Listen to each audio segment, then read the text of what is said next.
और लैंडमार्क का अर्थ बताया जा रहा है, कहा जा रहा है कि जो शेड्यूल कास्ट है, महादलित है, उसको इससे फायदा होगा। भाई सबसे पहले तो ये न्यायालय की तरफ से आया हुआ ये आदेश है।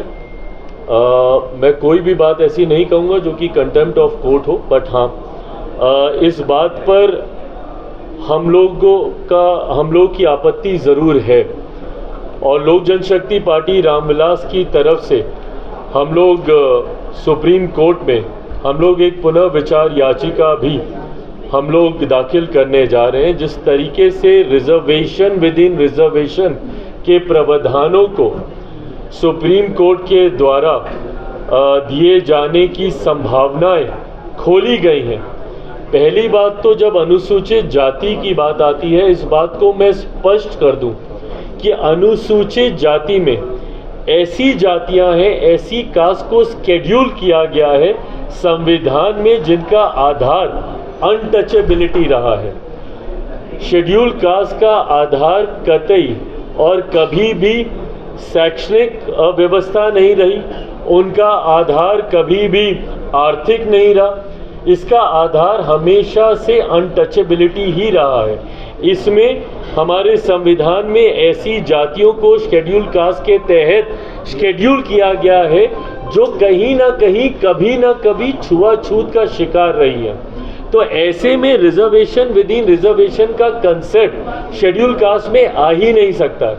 क्रीमी लेयर का प्रावधान शेड्यूल कास्ट में कभी आ ही नहीं सकता है क्योंकि इसका आधार ही अनटचेबिलिटी रहा है। सुप्रीम कोर्ट के ऑब्जर्वेशंस को मैंने पढ़ा है और उसमें कहीं पर भी अनटचेबिलिटी का जिक्र नहीं किया गया है। भाई आज की तारीख में भी ये उदाहरण हम लोग को देखने को मिलते हैं कि एक दलित समाज से आने वाले युवा को ही घोड़ी पर चढ़ने से रोका जाता है।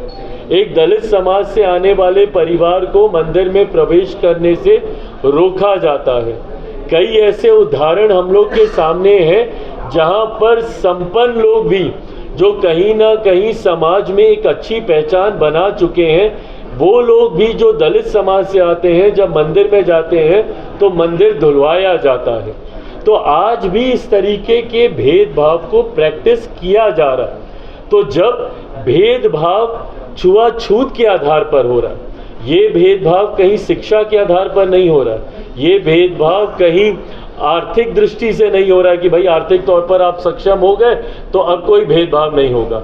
जैसा मैंने अपने उदाहरण में बताया कि कई ऐसे बड़े नाम भी हैं, मैं नाम नहीं ले रहा, आप सब उन नामों को भी जानते हैं। कई ऐसे बड़े नाम भी हैं जो अगर किसी मंदिर में चले जाते हैं तो उसके बाद उस मंदिर को गंगा जल से धोया जाता है।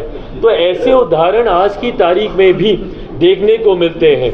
तो जब ये उदाहरण है तो ये दर्शाते हैं कि ये जो भेदभाव हो रहा है ये आपकी आर्थिक दृष्टि पर नहीं हो रहा, या आप कितने कामयाब हो गए हैं अपने क्षेत्र में उसको लेकर नहीं हो रहा है। ये इसलिए हो रहा है क्योंकि आज भी छुआछूत को मानने वाले लोग हैं। और शेड्यूल कास्ट का जब मैंने जिक्र किया, इसमें उन्हीं जातियों को इसमें रखा गया है जो छुआछूत का शिकार कभी ना कभी कहीं ना कहीं समय के किसी दौर पर रही हैं। तो जब आधार आपका छुआछूत है तो ऐसे में क्रीमी लेयर का प्रावधान या रिजर्वेशन विद इन रिजर्वेशन का प्रावधान हो ही नहीं सकता है।